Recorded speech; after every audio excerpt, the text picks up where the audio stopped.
Diego Amorim segue aqui com a gente. Bom, Diego, a gente está acompanhando todo o cenário da eleição municipal, com ampla cobertura também do jornalismo da Nova Brasil, mas tem gente que já pensa em 2026, é isso? São duas declarações, Nonato, que eu gostaria de trazer hoje aqui para repercutir junto com o nosso ouvinte do jornalismo da Nova Brasil FM, que esbarram nas eleições de 2026. Uma declaração foi dada lá em Lisboa e outra aqui no Brasil. Vamos começar com a de Lisboa.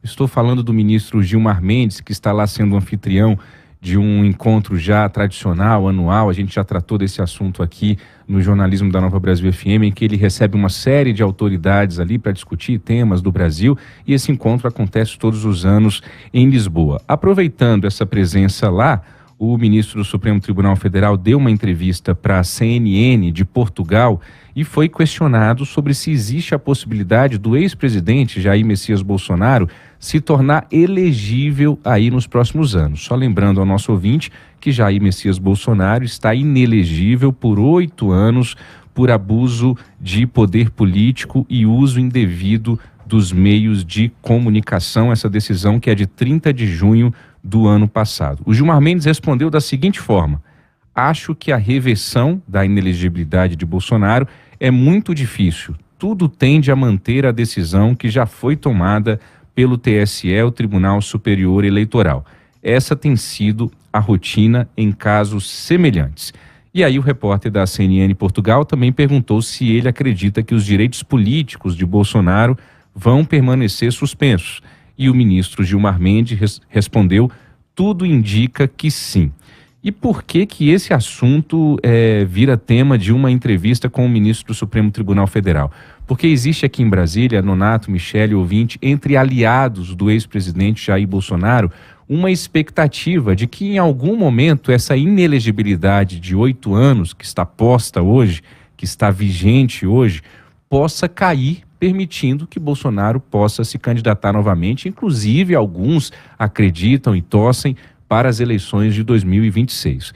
Uma dessas torcidas vem pelo fato de, em 2026, quem vai estar à frente do Tribunal Superior Eleitoral, o TSE, é o ministro Cássio Nunes Marques, que foi indicado ao Supremo Tribunal Federal pelo então presidente Jair Messias Bolsonaro. Não tem nenhum fato, não tem nada de concreto em relação a isso. O que eu estou trazendo é um sentimento de torcida nos bastidores e de expectativa que alguns aliados do ex-presidente Jair Bolsonaro alimentam.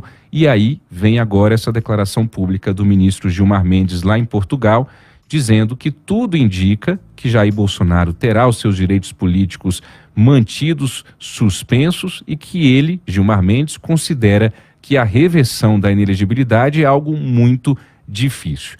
Também ontem nós tivemos a repercussão de uma outra declaração pública que esbarra em 2026 e que guarda aí uma correlação direta ou indireta com essa declaração do Gilmar Mendes, que foi uma entrevista que o governador de Minas Gerais, o Romeu Zema, que é do Partido Novo, deu para o jornal mineiro O Tempo. Romeu Zema, que está caminhando para concluir o seu segundo mandato à frente do governo de Minas Gerais, concluindo assim uma gestão inteira de 8 anos, 4 mais 4, e ele também é colocado ali como um possível presidenciável. O que ele disse nessa entrevista sobre esse assunto de ser ou não candidato em 2026 ao Palácio do Planalto? Romeu Zema afirmou o seguinte: não ligo de ser vice, de ser candidato a vice-presidente numa chapa encabeçada por alguma outra pessoa. O que eu quero é participar, disse o governador Romeu Zema. E aí ele cita até alguns nomes, dizendo que outros nomes aí do campo da centro-direita, da direita, estão se colocando para essas eleições já de 2026, eleições presidenciais, mas como o Nonato bem disse, ainda temos um caminho antes, que são as eleições municipais neste ano, em outubro próximo, 2024. Esses outros nomes que o Romeu Zema cita e aos quais ele se refere nessa entrevista são o seguinte: Tarcísio de Freitas, governador de São Paulo, Ronaldo Caiado, governador de Goiás.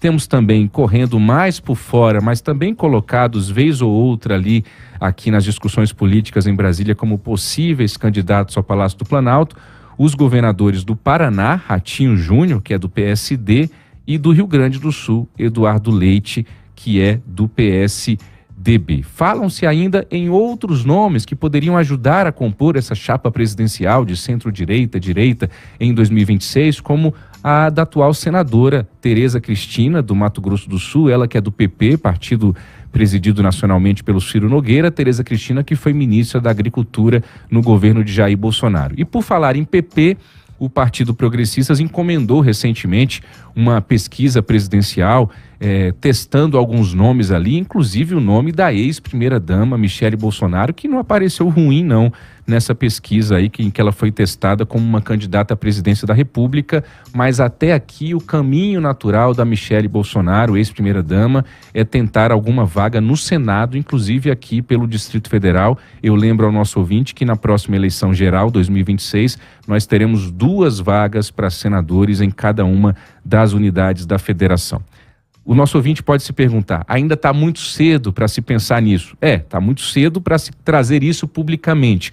Por isso que toda declaração pública nesse momento que fale sobre 2026 merece registro e por isso que eu trago aqui na coluna Conexão Brasília. Mas não se engane, nos bastidores já está todo mundo fazendo conta, escolhendo ali o time, quem é que vai com quem, como é que a gente vai fazer. As alianças para as eleições municipais deste ano, em outubro próximo, já estão mirando também 2026. É como se uma eleição fosse trampolim para outra, fosse caminho natural para outra eleição seguinte, que será a de 2026. Agora, tudo isso vai depender também de como que o atual governo, de como que o campo da esquerda, o campo progressista, vai se comportar daqui para frente e vai se colocar para essa disputa de 2026. Na semana passada a gente teve o presidente Lula pela primeira vez admitindo a possibilidade de disputar a reeleição em 2026. É o caminho mais natural. Muita gente fala em Brasília, será que ele candidata? Diego Amorim,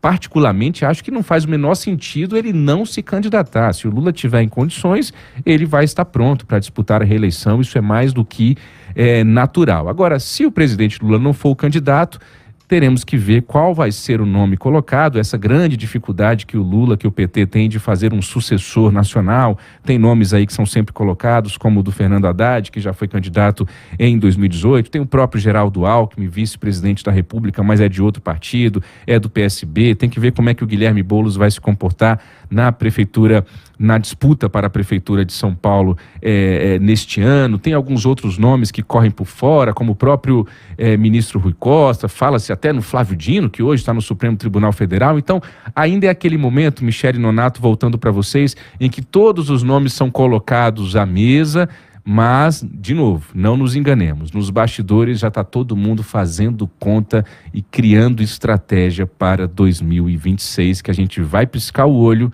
já vai estar diante de nós. Eu volto com vocês. Exatamente. Vai ser tenso até lá, né? Eita. Valeu, Diego. Valeu, Diego Amorim. Obrigada por hoje. Até amanhã. Valeu. 7h20.